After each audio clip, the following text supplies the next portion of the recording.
तिमुर फलेको बनाऊ तिमुर।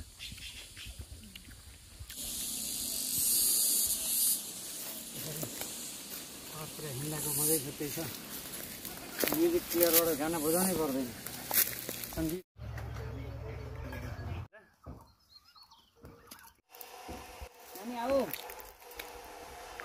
ल साथीहरू, हामी रेसुङ्गा ट्रिप स्टार्ट गर्दैछौँ। अहिले हामी गुल्मी जिल्लाको ठुलो पोखरा भन्ने ठाउँबाट यात्रालाई अगाडि बढाइरहेका छौँ। साथमा उहाँ हुनुहुन्छ। बाटो यो तम्घास निस्किने बाटो हो। बाटोको अवस्था अहिलेसम्मलाई राम्रै भन्नुपर्छ। गुल्मी दरमाल गाउँपालिका सकियो। अब हामी रेसुङ्गा नगरपालिकामा प्रवेश गर्दैछौँ। त्यो हेर्नुहोस्, नेपालको भूवन यस्तो डाँडामा घरहरू छन्। अनि यहाँनिर चाहिँ स्कुल छ। यो स्कुलसम्म जानलाई मान्छेलाई कति शास्ति हुन्छ होला। नेपालको भूबनोट हेर्नुहोस्। बाटो अत्यन्तै साँघुरो छ। एउटा गाडी र बाइक पास हुन पनि गाह्रो हुने खालको बाटो छ। हामी अहिले देउराली भन्ने ठाउँ नजिकै आइपुगिसकेका छौँ। हामी तम्घासको बस पार्क एरियामा आइपुगिसकेका छौँ। सानै रहेछ, पाल्पाको जत्रै रहेछ बस पार्क त।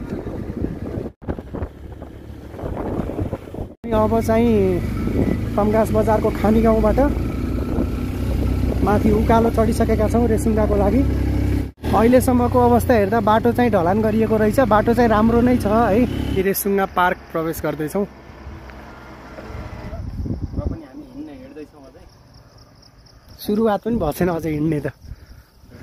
ल, एउटा टिकसको 50 रुपियाँ है गाइस।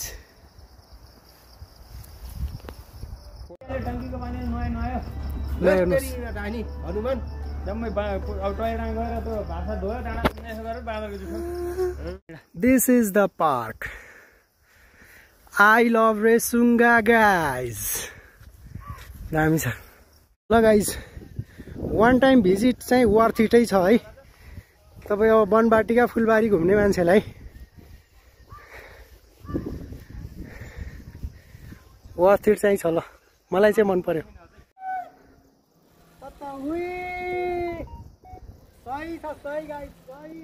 मैले पनि गलत खिचेँ के? के भयो? अघि ठाडै खिचिरहेको हौ। बाइनोकुलर्स पनि छ है। भ्यू एकदम दामी देखिन्छ। ओहो, यस्तो सही नजारा छ। Once in a lifetime भन्छ नि, ठ्याक्कै त्यस्तै छ क्या।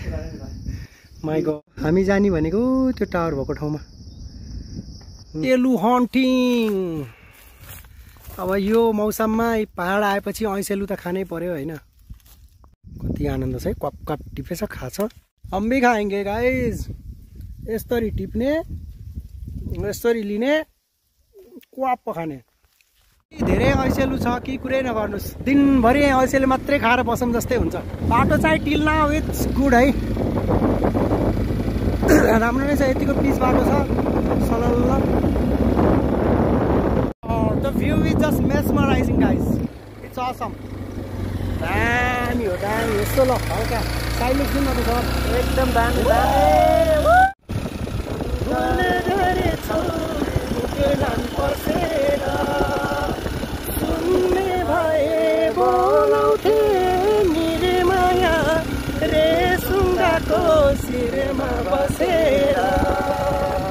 द ब्रिज अफ ट्रिज भन्ने चाहिँ बल्ल यहाँ आएर फिल भयो क्या। चाहिँ धेरै पछि यो अनुभव लिन पाइयो। माई गड, यो त्यो पार्क गएको थियौँ। त्यो पार्कमा होइन, मेरो जुम अलि राम्रो भएन, अर्को क्यामेराबाट ठिकाउँथ्यो। अनि त्यसपछि अब तपाईँको तम्घासको बजार हेर्नुहोस्। सही छ। ल, officially finally we are moving for Resunga यज्ञस्थल।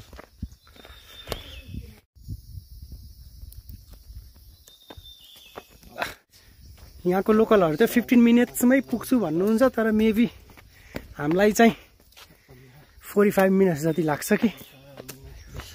तिमी भन्दा म छिटो जान्छु, झोला बोकेर आउँछु भनेको मान्छेको हालत यस्तो छ। 11:23 11:20 मा स्टार्ट गरेका थियौँ। 15-20 पाए सिँढी नचढ्दै स्यास्या सुरु भइसक्यो। गाइजु, त्यो रातो नेपालको राष्ट्रिय फुल लाली गुराँस 800 सिडी आइयो 994 कि कतिवटा सिडी छ अरे 93 रामले यहाँबाट राम हानेर के अरे रामले बाँड हानेर अनि त्यहाँबाट पानी उत्पत्ति भयो अनि त्यहाँ रामले पानी पिएको ठाउँ भएर रामकुवा हामी मेन रेसुङ्गा जाने बाटो यता माथि छ त्यहाँबाट चाहिँ हामी यता लागेर रामकुवा भन्ने ठाउँमा जाँदैछौँ थोरै ल 10-20 सिडी झरेपछि आइहाल्यो यहाँ लेखेको पनि छ दिस इज द मेन कुवा भेर रामले पानी खानुभयो हाम्रोतिर पँधेरा भन्थ्यो के अरे यो चाहिँ रामकुवा हेर्नुहोस् ल मलाई पनि थोरै चिसो छ पानी सही छ खै फेरि हाल्नु त डिप फ्रिज त जस्तो मेरो जुत्ता खिच्यो कसम डिप फ्रिज भन्दा कम छैन पुरै ठिराउँछ एकछिनमा हात जीवन्त अनुभव रेसुङ्गाको के मन्दिर भन्ने कि यज्ञशालालाई हेर्नुहोस् रेसुङ्गाको यज्ञशाला हो यहाँ कुन ऋषिले तपस्या कि के गर्नुभएको रे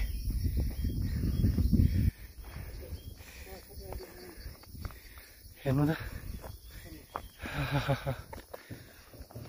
प्रवेशद्वार चाहिँ यही हो यज्ञशालाको भ्यू खतरा छ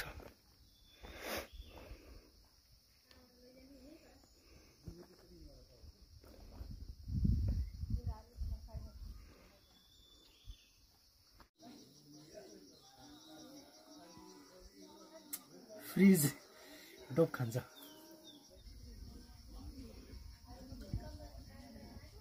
तपस्या गर्नुहुन्थ्यो सिंहेश्वर भन्ने ऋषिले ऋष्य भनेको ऋषि सिंहेश्वर सिंह पलाएको ऋषिले तप गर्नु भएको खुर्सीको टोड्कामा बसेर खुर्का बोक्राहरू खाएर पातहरू खाएर कठोर तपस्या गर्नुभएको भन्छन् विमाण्डक ऋषि विमाण्डक भन्ने ऋषिका सुपुत्र काश्यपका नाति विमाण्डक काश्यपको सन्तान काश्यपको नाति हुनुहुन्छ उहाँको एउटा सिंह पलाएको थियो ऋषिको उहाँहरू चाहिँ उहाँ त्यसपछि चाहिँ 2-3टा ऋषिहरू चाहिँ श्रीधर स्वामी महापलु श्रीराम एकान्न ऋषि 4 ऋषिको भन्नु पाइन्छ यहाँ त्रेतायुगदेखि उहाँ बस्नुभएको उहाँ रामलाई जन्म दिनु भएको ऋषि सिंहेश्वर राम भरत लक्ष्मण शत्रुघ्न जन्म दिनु भएको ऋषि गएर अयोध्या नगरीमा पुत्र राष्ट्रिय गरेपछि राम लक्ष्मण भरत शत्रुघ्न जन्म भएको भन्छन् दैनिक होम हुन्छ भनेको अखण्ड ध्वनि लगाइरहेको छ सधैँ अखण्ड दीप बलिरहेछन् यहाँ जान गरेको जो मान्छेले यहाँ चाहिँ शुद्ध भावले चाहिँ यहाँ दर्शन गर्ने जल चढाउने जान गरेर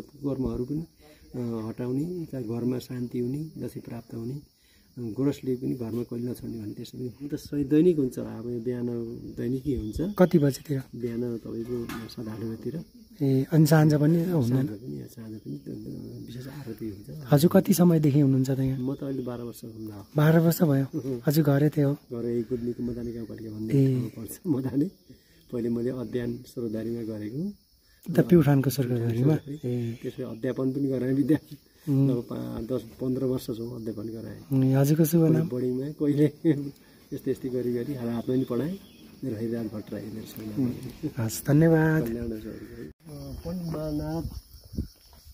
नारायण पोखरेलको स्मृति भवन हो यो हजुर 2060 सालमा हजुर तमासु तिजोरमा चाहिँ सप्ताह लाग्नु 7 दिने सप्ताह त्यसमा जति पैसा उठेको थियो त्यो दान डोनेसन भएको थियो हजुर सबै यहीँ रेस्टुरेन्टमा समर्पित गर्नुभयो स्वयं आफै आएर यो शिलान्यास गरिसकेपछि उहाँको बिचमा मृत्यु भयो मार्थ्यो त्यसपछि चाहिँ उहाँका छोरा दिनबन्धु आएर खानुहरू यहाँ खाने भक्तहरू बस्ने खाने शुद्ध शाकाहारी खाने व्यवस्था छ जस्तो हामी यहाँ राति आएर बस्न पाइन्छ आनन्दले खान बस्नलाई समस्या भएन कतिजनासम्म अटिन्छ यो घर लगभग 30-40 जना यहाँ उठिन्छ यता पनि छ हुनु त लगभग अब जाडो मौसममा त त्यति हो गरम मौसममा त लगभग 100-150 जना यता पनि छ ठाउँ उता पनि छ ए अनि बसेको खाएको कति पैसा लाग्यो पैसा खासै निशुल्क हो हजुरको आफूलाई इच्छा लागेको दान दिन पर्यो आफ्नो इच्छाले दान दिन पाइयो राम्रो धेरै राम्रो थाहा थिएन हामीलाई यो समुद्र सधैँ 2347 उचाइमा छ यो हाम्रो ए 2347 धेरै राम्रो ठाउँमा बस्नुपर्छ बुवा स्वर्ग भनेको यही हो स्वर्ग अनुभूति गर्ने ठाउँ हो एकदम हजुर बुवाको माथि जाँदैछु यता किचन होला।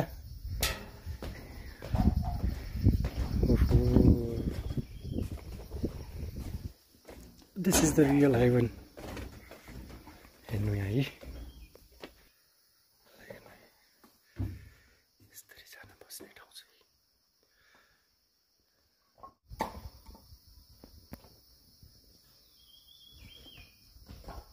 अब हामी यो मन्दिर भयो, मन्दिरबाट चाहिँ माथि टावर जानलाई यताबाट मन्दिरको पुजारी बुवासँग चाबी मागेर टिकट प्रति व्यक्ति 25 रुपियाँ टिकट काटेर हामी टावरमा जान सक्छौँ। टावर जाने ठाउँमा पनि सिँढीहरू छ, व्यवस्थित छ, एकदमै व्यवस्थित छ। यति टाढा पनि जस मजाले व्यवस्थित गरेको छ, सबै सिँढी नै छ। गाडी आउने बाटोसम्म गाडी नै आउँछ, तल पोखरी भएको ठाउँसम्म। त्यसपछि धेरै हिँड्नुपर्ने भनेको तपाईँको म्याक्सिमम कहिले नहिँड्ने मान्छे पनि आधी घन्टादेखि 45 मिनट हिँड्यो भने पुगिहालिन्छ। This is the view tower. धेरै पहिला बनाएको होला है। सिँढी गर्नुभयो, कतिसम्म पुऱ्याउनु भयो? 188 ल 195 ए 203 त्यही लेखेछ त। पहिला एकचोटि यसको परिक्रमा गरौँ। तपाईँहरूलाई स्वर्गको नेपालको पनि स्वर्ग रेसुङ्गा तपोभूमिको रुटाको नजिकैबाट 360 डिग्रीको भ्यूज दिने कोसिस गरिरहेका छौँ। माथिबाट आउँछ मस्त त। त्यो देख्नु अब प्लेन ठाउँ छ नि, यो अलि तुवालो लागे जस्तो भएको छ। हो यो प्लेन ठाउँ, यो चाहिँ सिमचौरको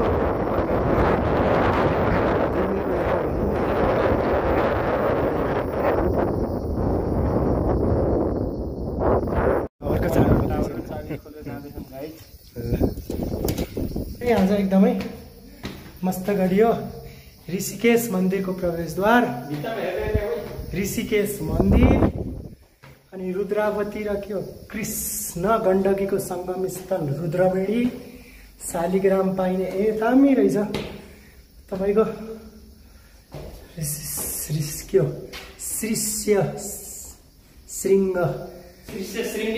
श्रीश्रेश्वर तपोभूमि, कुर्गामालीका मन्दिर, टिमुरे दह, दरबार देवी स्थान चापाला। दिस इज आवर पुरानो घर। त्यो पनि देख्न पाइन्छ। सुङ्गा गौशाला परिवार यो चाहिँ दामी लाग्यो है मलाई होइन। सबै चिजको चाहिँ यहाँ गुल्मी जिल्लाभरिको होला होइन यो। ल खुल्यो भ्यू, स्वर्गको ढोका खुल्यो। दामी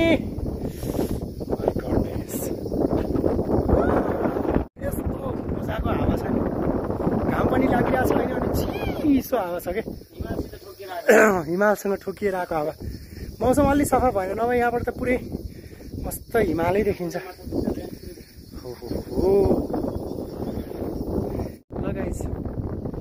तपाईँहरूलाई मेस्मराइजिङ, ब्रिज, असम, हेभन भन्ने शब्दको अर्थ, यसको लिटरल मिनिङ थाहा होला होइन, शाब्दिक अर्थ भन्छ नि नेपालीमा, त्यो थाहा होला।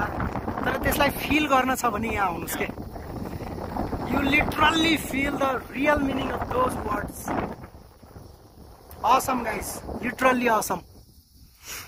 Once in a lifetime you must come to this place. हावाको बहावको जुन आवाज छ अनि त्यसले जुन छोएर जान्छ नि शरीरलाई, भनेको रेडियो नेपालको टावर, शिवालयहरू, मन्दिरहरू धेरै पुरानो। तपाईँको श्री 3 जङ्गबहादुर राणाका पुत्र जर्मेलले बनाएको शिवालय कति पुरानो होला हेर्नु। 1920 भनेको त 2020 अनि यता कति भयो नि 2082 आइसक्यो त हजुरको। 162 वर्ष पुरानो सिद्ध बाबा थान अरे। मन्दिरतिर प्रवेश गर्दैछौँ।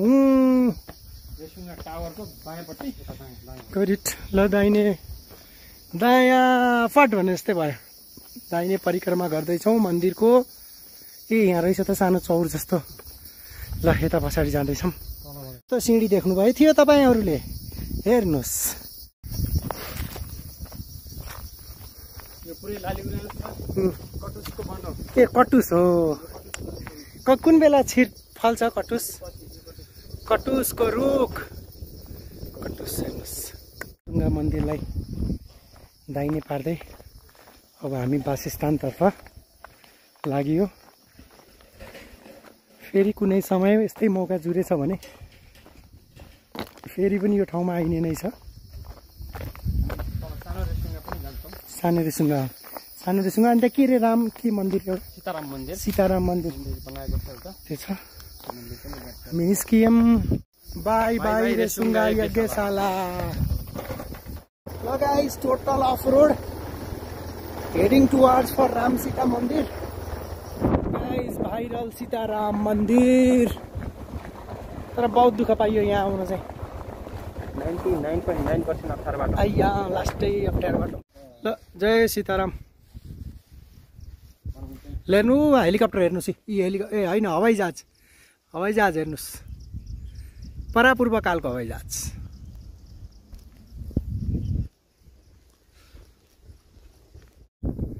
गौडाकोटको बजार।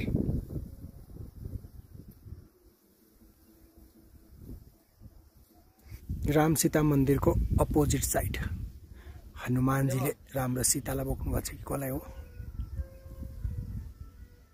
हामी गौडाकोट भन्ने ठाउँमा झर्दैछौँ। बाटो यहाँ फेरि अफरोड सुरु भइसक्यो। वी आर नट स्योर है यो बाटो जान्छ कि जाँदैन। अब हाम्रो जान्छ भन्ने हामीलाई पूर्ण विश्वास छ, तर मलाई चाहिँ पूर्ण विश्वास छैन है। नगएर फर्किनु होला। तपाईँ गौडाकोट आउँदाखेरि यो पोइन्टनिर आइसकेपछि यहाँबाट सिधै माथि जाँदा पनि रेसुङ्गा पाइन्छ है। यो पोइन्टबाट माथि अघि रेसुङ्गाको टावरमा भएको गुल्मी दरबारको फोटो यही हो र हामी अब यहीँ जाँदैछौँ।